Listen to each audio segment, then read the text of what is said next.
Este video está dirigido a los alumnos del primer semestre de la carrera de electricidad.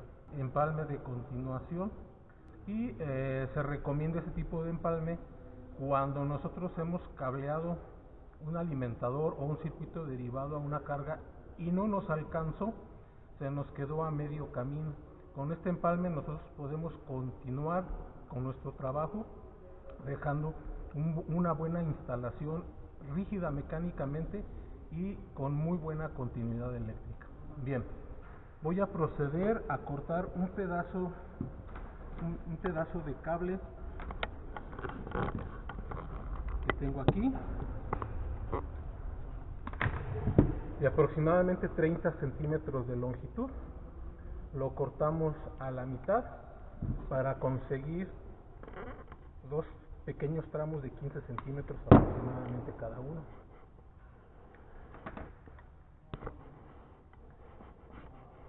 Vamos a quitarles el aislamiento, vamos a pelar el cable aproximadamente 7 centímetros.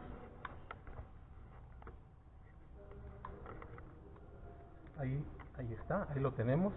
Y hacemos lo mismo con la otra punta.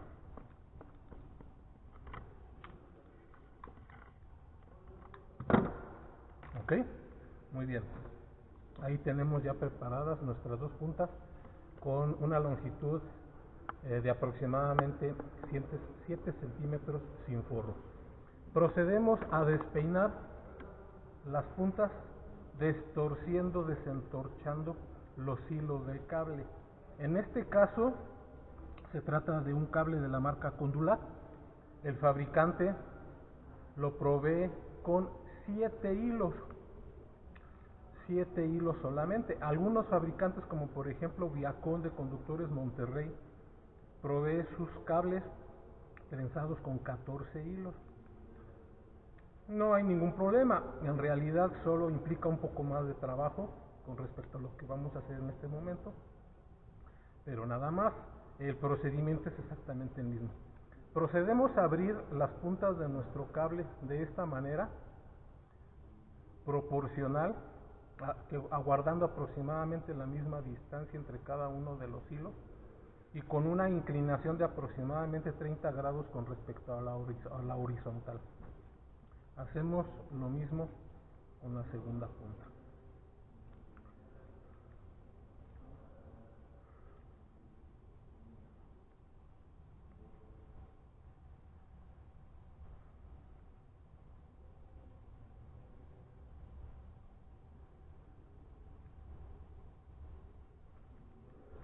Ahí lo tenemos. Procedemos ahora a empalmar ambos conductores de tal manera que queden entrelazados los hilos de nuestros conductores. Juntamos ambos conductores de esta manera y presionamos nuestros hilos ejerciendo fuerza de tal manera que queden presentados de esta forma. Una vez que tenemos así nuestro empalme, lo regresamos aproximadamente a la mitad de la longitud de cada una de las puntas desnudas, de esta forma. Una vez que ya hicimos esto, apretamos con nuestros dedos el empalme. En el caso de que se tratara, este es un conductor calibre 10 AWG. En el caso de que tuviésemos un conductor más grueso como calibre 6, calibre 4, hacemos este apriete con nuestras pinzas, tratando de que se empalme lo mejor posible. Una vez que nosotros ya tenemos así nuestro empalme, elegimos cualquiera de nuestros hilos. Yo, como soy derecho, voy a empezar con mi mano derecha o mi lado derecho.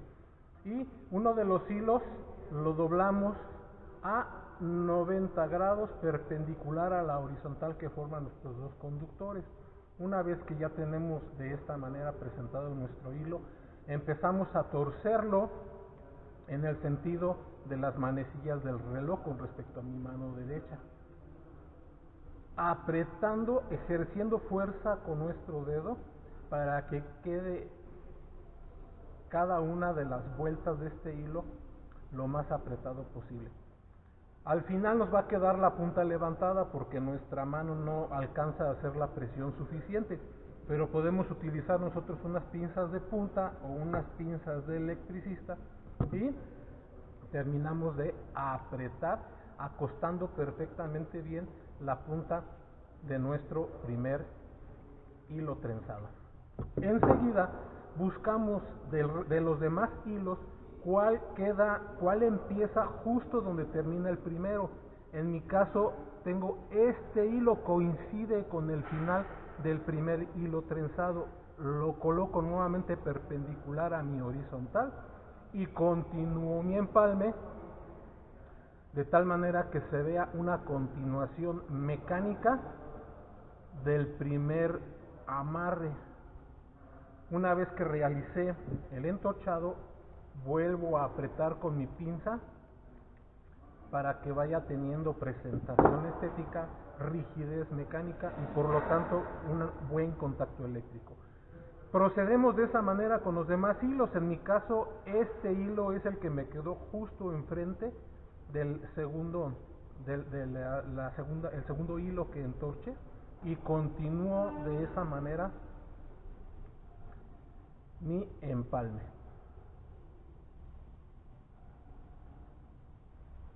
Igual aprieto con mis pinzas.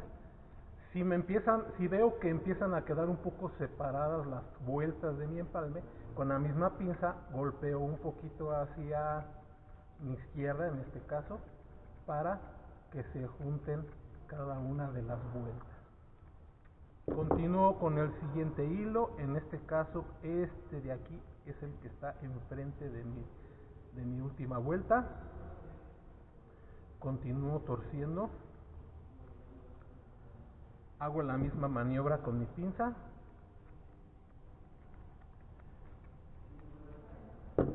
Continúo con el siguiente hilo. Ya me voy a ir un poquito más rápido para no hacer el video tan largo, pero no tiene ninguna ciencia, simplemente se va repitiendo el movimiento.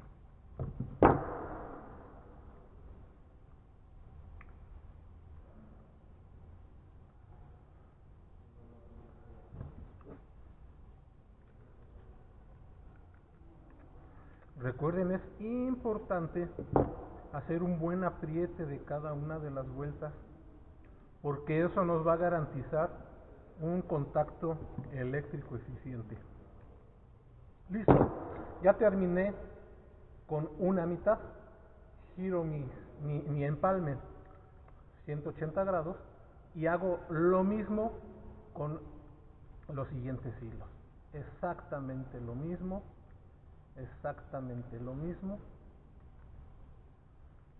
Como les comenté, este tipo de empalme es el recomendado, es el adecuado para cuando se nos terminó el cable en la trayectoria antes de llegar al punto que pretendíamos de alimentación o de conexión. También en los siguientes videos les voy a comentar este tipo de empalmes. En la práctica ya no se utilizan mucho. ¿Por qué? Porque ya existen conectores de tipo mecánico a compresión que hacen precisamente este trabajo, esta función, con la ventaja de que incrementamos el rendimiento, es decir, reducimos el tiempo de maniobra de manera dramática, de tal manera que los porcentajes de ganancia que tenemos nosotros en la obra se incrementan debido a la reducción de los tiempos en la mano de obra. Sin embargo, no está de más conocer esta tecnología por si en algún momento dado nos llega a suceder que estemos en una obra, estemos trabajando, resulta que necesitamos hacer algún tipo de empalme de continuación y se nos olvidaron se nos olvidaron en nuestra bodega los conectores o la herramienta adecuada para hacer el empalme. Entonces esto nos va a salvar el turno, ¿verdad? Porque no se vale que digamos, no traje la herramienta, no traje el empalme mecánico a compresión, me regreso a mi casita y mañana regreso a trabajar. No, eso es una gran pérdida de tiempo y de recursos. Vamos a resolver de esta manera nuestro problema. No es tan eficiente como un conector empalme mecánico a compresión, que es muy rápido de instalar, pero tampoco desperdiciamos los recursos y el tiempo que utilizamos al llegar a nuestra obra. Bien, jóvenes, hasta aquí con esto terminamos nosotros lo que corresponde a empalmes de nuestro manual. Nos vemos en el próximo video.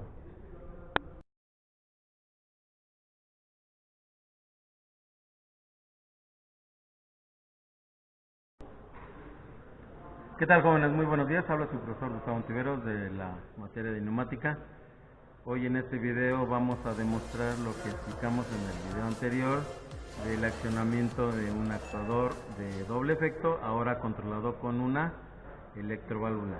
Jóvenes, ¿qué necesitamos de material para poder hacer esta práctica? Pues necesitamos un multímetro, un probador de energía, un desarmador clemero, unas pinzas eléctricas, pinzas de punta, necesitamos cinta de aislar y los diferentes relevadores. Aquí tenemos tres diferentes relevadores.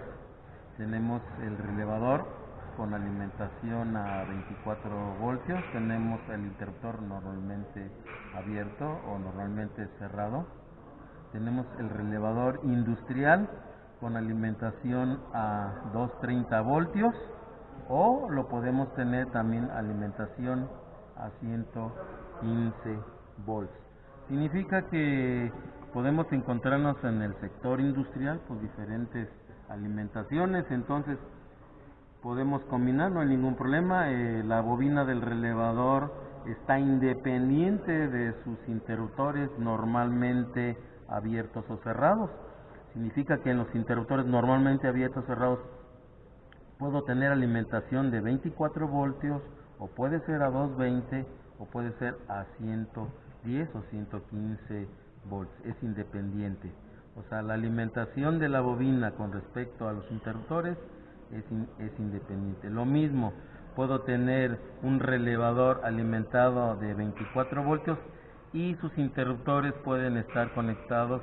Si tienen la capacidad, puede tener un circuito alimentado a 110 o a 220, dependiendo del platino. Entonces, no importa la alimentación de la bobina para el control.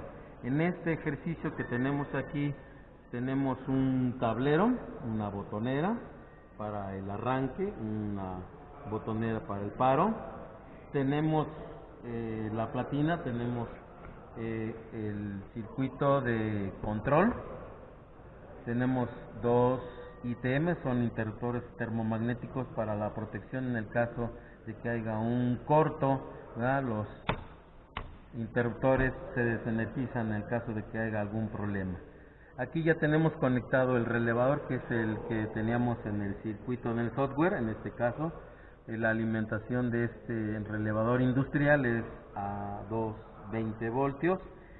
Podemos tener desde una fuente muy sencilla, ustedes en la clase de electrónica pues se hace muy sencilla, un transformador, un rectificador puente, o simplemente la fuentecita ya que por ahí en electrónica 1 o 2 deben haber hecho, ¿verdad? Pueden tener ya la fuentecita lista para la alimentación de las electroválvulas. De este lado tenemos ya físicamente el actuador de doble efecto. Tenemos la electroválvula, aquí está la válvula 5.2 con accionamiento. Este es el accionamiento de solenoide.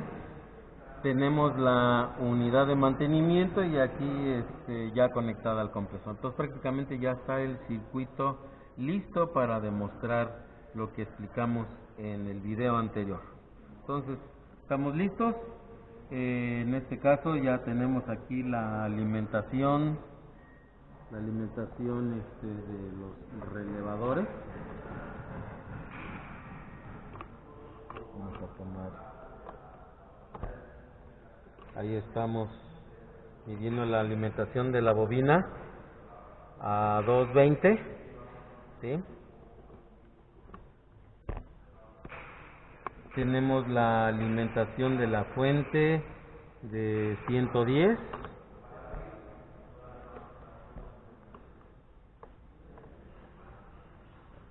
Alimentación de 110.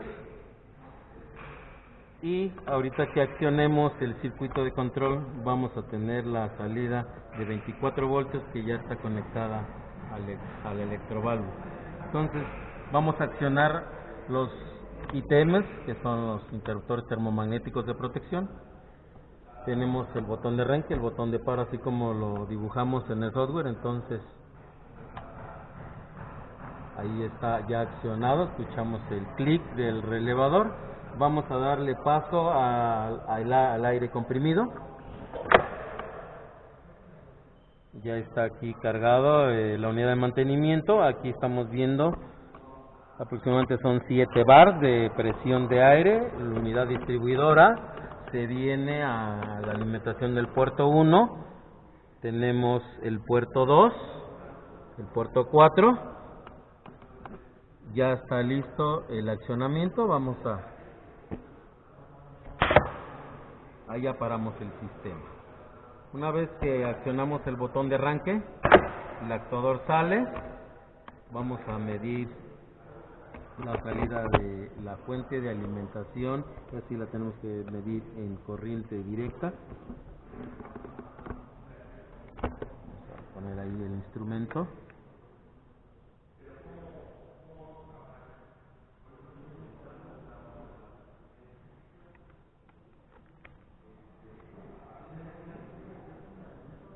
Ahí estamos teniendo la salida de 22. Hubo ahí un falso contacto ahorita que hice la conexión. Entonces ya tenemos listo. Ahí vemos el accionamiento, está accionada la electroválvula, ¿sí? Quiere decir que el circuito de control está cerrado, el relevador está accionado y lo que hacemos es desactivarlo con el botón normalmente cerrado. Y el actuador sale. Vamos a accionarlo otra vez. Le mandamos la corriente eléctrica al relevador. El relevador se acciona su bobina, cierra su interruptor normalmente cerrado para poder accionar la electroválvula, ¿sí? Y lo que hacemos con el botón de paro es desenergizar la bobina. ¿Qué pasa? Otra vez el actuador regresa otra vez a su posición.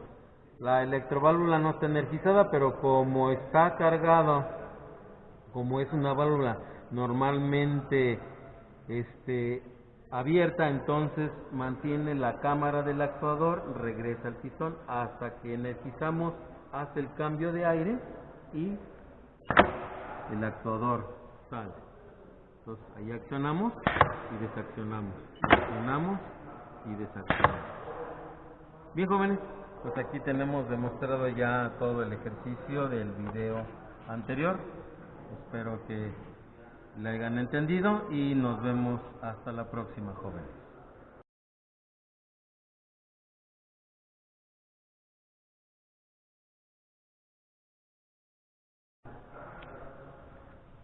Muy buenos días, jóvenes, ¿cómo están?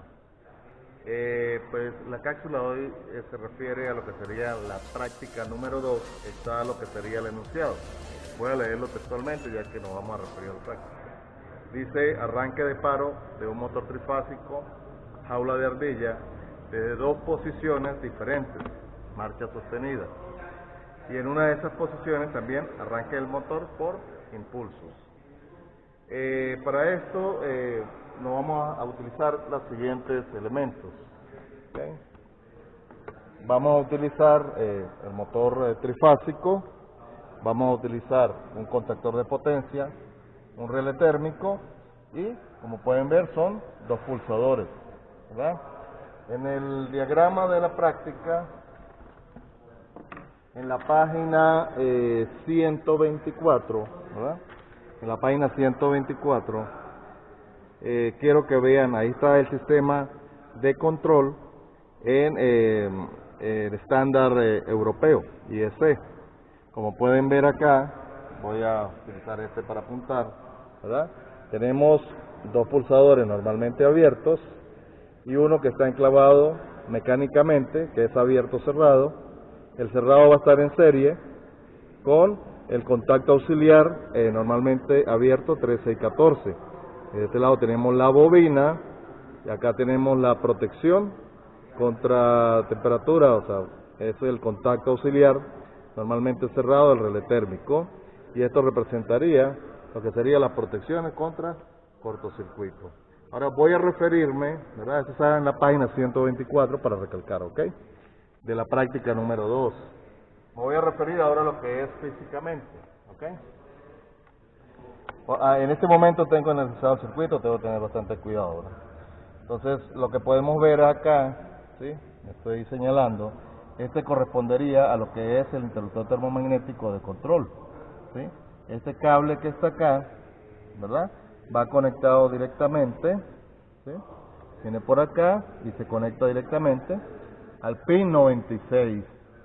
Sale por el 95 y conectamos al primer pulsador rojo, o el pulsador normalmente cerrado, ¿verdad? Que va a estar conectado en serie a su vez, en conexión en serie con este otro pulsador, ¿sí? Estos dos pulsadores rojos están conectados en serie, serían dos pulsadores de marcha. El ejercicio me dice que yo puedo arrancar o parar el motor de dos posiciones diferentes, ¿verdad? Obviamente es una práctica, vemos los dos pulsadores acá, pero en la realidad sería el motor en campo y con dos tableros puestos en sitios diferentes, a 10 metros, a 5 metros, en diferentes posiciones, ¿verdad? Del segundo pulsador, que está conectado en serie con el primero, salimos y conectamos al pulsador normalmente abierto, ¿verdad? A través del pin 3. Del pin 3 salimos por el 4, ¿verdad? De ese pulsador normalmente abierto y llegamos hasta la bobina del contactor de potencia, a lo que sería el A1. Podemos por acá, ¿verdad? Donde se ve el puntero de la punta de prueba del multímetro, ahí conectamos desde el pin 3 del pulsador abierto. Vamos a conectar el otro pulsador en paralelo. Simplemente estamos viendo estos cables acá, ¿verdad? Irían de 3 a 3 y de 4 a 4. Ya con eso me indica que estoy conectando en paralelo los pulsadores. ¿Ok? Entonces, este pulsador amarillo, ¿sí?, sería la segunda posición de arranque. Digamos que esta verde sea la primera posición y esta sería la segunda posición del arranque. Para hacer, como dice el ejercicio, que podamos darle un pulso al motor, ¿sí? Por ejemplo, tenemos una grúa viajera o tenemos un polipasto, lo movemos a cierto de A a B, ¿sí? Desde cualquier posición lo movemos de A a B, pero resulta que no llegó completamente a la posición B o necesita retroceder un poco, ¿no? Entonces podemos darle un pequeño pulso solamente para afinar la distancia, digámoslo de esta manera, ¿okay? Ahora voy a hacerlo de manera práctica, ¿verdad? Lo voy a encender, se van a dar cuenta. Voy a arrancar de la posición 1 y vamos a llamar la posición 1 al pulsador verde. Voy a darle al verde. Como pueden ver, se hace la marcha sostenida, como dice la práctica, se mantiene enclavado la bobina del contactor de potencia y el motor se encuentra en funcionamiento. Yo tengo dos posiciones, ¿verdad? Tengo estas dos posiciones, yo lo puedo apagar de cualquiera de los dos, ya que los coloqué en serie, ¿verdad? Entonces, arranqué de la posición A, pero voy a apagar del pulsador B, ¿verdad? De la posición B. Como pueden ver, efectivamente el motor entra en reposo, ya que el contactor de potencia se desenclava, se desenergiza la bobina, se abren los contactos principales, se apaga el motor. Voy a volverlo a prender de la posición A y lo voy a apagar de la posición A directamente, ¿verdad? ¿Sí? Como pueden ver, ahí arranca el motor y también lo puedo apagar de esta posición, ¿verdad? Entonces, queda demostrado ya que puedo prenderlo de una posición y apagarlo de dos diferentes. Ahora, el pulsador amarillo me representa la posición B, sería en otra posición. E igualmente yo lo puedo apagar de cualquiera de las dos posiciones. Voy a prenderlo del amarillo. Como pueden ver, el motor también entra en funcionamiento y también lo puedo apagar desde esta área. Acá. ¿Ya? Voy a volver a encender el amarillo, ¿verdad?, en esta posición. Y también me permite apagarlo de esta posición. ¿Ya? Se dan cuenta que podemos, es como, digamos, como los interruptores de 3 vías en una escalera, ¿verdad? Que podemos prender de la escalera de abajo la lámpara y cuando terminamos de subir la escalera y al final podemos apagarla de la otra posición. Es básicamente eso, ¿verdad? Prender y apagar el motor desde dos posiciones diferentes. Este último botón lo que me permite es dar un pequeño pulso. Como pueden ver, ahorita le va a dar nada más un pulso y él no va a quedarse enclavado. Solamente el motor hace un pulso, arranca por un pulso, ¿verdad?, por un momento determinado. Y no se sostiene, no se queda la marcha sostenida, a diferencia de cuando pulso de este lado, ¿verdad? Cuando pulso de este lado sí queda sostenida y puedo apagar desde la otra posición. Entonces, muchachos, el reto que les coloco, ¿verdad?, ya en el libro, en el libro de práctica pues está hecho el diagrama, solo que no tiene la numeración y me gustaría que ustedes pasaran en la parte de sistema europeo. Por favor háganlo en el simulador y me lo envían si es posible al correo electrónico que ya ustedes tienen. Bueno, sería todo por hoy. Entonces vimos, la práctica consistió, repito, en poder energizar un motor desde dos posiciones diferentes o desenergizar el motor desde dos posiciones diferentes, más poderlo hacer con una marcha no sostenida, es decir, por impulso. Bien, muchachos, nos vemos en la próxima clase.